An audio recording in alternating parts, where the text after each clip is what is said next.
What is up, Insaners, and welcome to another video of the Fantasy Premier League 2022-23 season. In this one, guys, we're gonna talk about the best wildcard drafts for Double Game Week 22. So if you like the video today, guys, make sure to hit the like button. Also subscribe to the Insanely Football YouTube channel for more such FPL videos. And with that, let's start today's video. Now, before we get into the drafts, guys, I think it's important to understand why you should wildcard in Double Game Week 22. Now, it's not the most ideal week because there are certain blank game weeks coming up. There are also certain double game weeks coming up where a wildcard is probably better used. Plus, you can always go for that combination of using a wildcard 1 week prior to the double game week, and that double game week you can basically do the bench boost. So those are possibly optimal strategies for using the wildcard, but why you should do it for double game week 22? Let's say, guys, if you're far off from your ideal team, if you have certain players in your team which you don't like, and if that number is a lot, and you have to take a lot of hits to change those players and get in the preferred players, guys, just hit the wildcard button. I'm sure you'll be fine. You'll basically be getting in players that you like and you want for the slightly medium to long term, and then you can set up your team accordingly. Plus, as I said earlier, guys, there are some blank game weeks and double game weeks coming up, and with the wildcard you can basically get a balanced squad and kind of navigate between the blank and the doubles. Also, let's say if you want to change your team structure, let's say if you are playing a 3-5-2 and now you want to go a 3-4-3, maybe a 4-4-2, so you don't have to take multiple hits, adjust players and adjust your funds across midfield, across your defense and even among your forwards, you can just hit the wildcard button, do those unlimited changes and then set up your team in a nice way. So guys, there's no right or wrong answer here. It totally depends on your team and your chip strategy, and if you really feel that your team needs a wildcard this week in Double Game Week 22, absolutely go for it.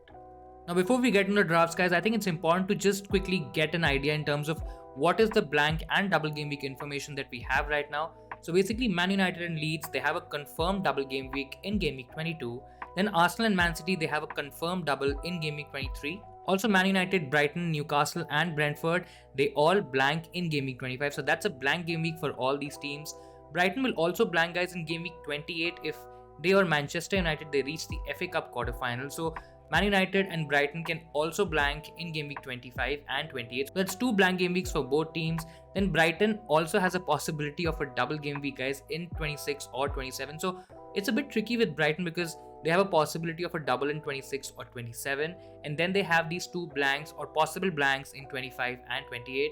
Then Liverpool, I understand that Liverpool options aren't really hot right now. Nobody's going for the likes of Salah, Nunes, or even the Liverpool defense, but Liverpool could double in 25, 26 or even 28, and I think those options can become suddenly very viable. So this is the information that we have right now, guys. There are a few unknowns still there, but based on the information that we have for Double Game Week 22 and Double Game Week 23, we can set up our team very strongly, at least for the next couple of weeks. Plus, we also have that information of a blank game week in Game Week 25, and we can alter our squad accordingly. Now let's move on to the first draft for Double Game Week 22, guys. It is basically attacking the Double Game Week 22 and 23 fixtures. Now in this draft, we have triple Man United in Rashford, Fernandes and Shaw. Plus we're kind of going for a punt on Nonto from Leeds. So that's basically 4 players for the Double Game Week in Game Week 22. Then we're also well set up with 3 players from Man City and then a double up on the Arsenal options, guys, for the Double Game Week 23. So right now for this draft, we have 6 players for the Double Game Week 23. Plus, we can change Fernandes to Saka, and that will be 6 players, 6 options for Double Game Week 23, guys, and that's quite nice for both double game weeks.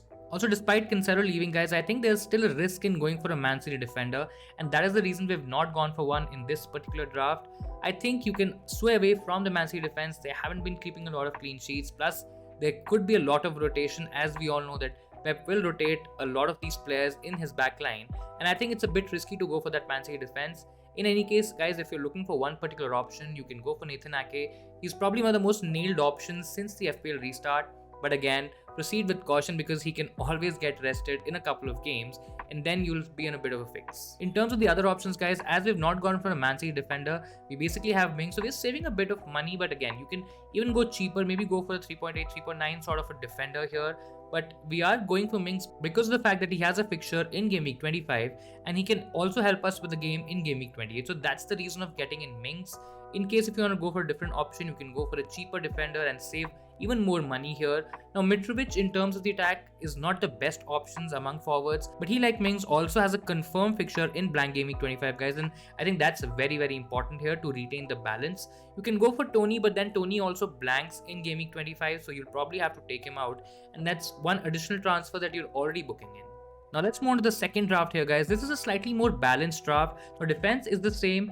In case if you are not very convinced with White from the Arsenal team, you can go for Zinchenko here. That's the only difference. But yeah, instead of Mings, as I said earlier, you can go for Nathan Ake. He looks like the most nailed option. Now again, as I said, there could be some rotation, but you are taking a bit of a risk. But I think the risk could be okay if Man City start keeping a lot of clean sheets. But yeah, I'll possibly try to look at different options here. Now this team, guys, it employs a 3-5-2, and I think going for a strong midfield is really important here. Now we've gone for a double up on the Arsenal midfield. I think that's a really strong double up. It's definitely better than the likes of Saka and Martinelli, or even Odegaard and Martinelli. I think this combination is really strong. And guys, instead of going for a premiumish fifth midfielder, we have Mitoma here from Brighton. Now he looks in great form right now. He has a good fixture this week as well. But then just be mindful of the fact that he has a blank in Gameweek 25, and you'll possibly have to take him out before Gameweek 25. But yeah, in the short run, you can take advantage of his form, of the good fixtures, and you can get some decent points. In terms of forwards, we're going for Kane as a second strong forward here, guys. Now the idea is to play safe and protect rank, and I think Kane will help you do that. The trade-off is that you won't be able to go towards a Bruno Fernandes for the double in Gameweek 22. So in case if you are looking to get Bruno in this team, you'll possibly have to downgrade Kane or just downgrade KDB, which is probably not ideal. Now in terms of the blank Gameweek 25, guys, this team basically has Rashford, Shaw, Trippier and Mitoma. So there are 4 players who are blanking in Gameweek 25. Again, with regular transfers, you can navigate the blank in Gameweek 25.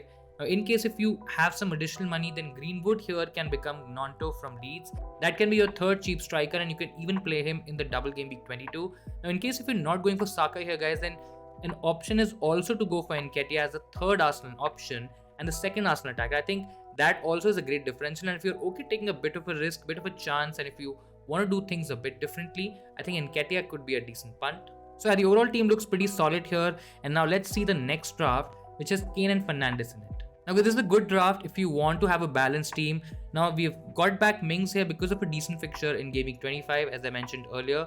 You can take advantage of the Man United double here and ease off the Man United assets, especially after the double game week, guys. You can take out Fernandes, you can even take out Shaw and go for some other options so that you have some better playing options for Gameweek 25. So Fernandes here can become Saka or even Mahrez having a double game week in Gameweek 23. I think both options are really strong.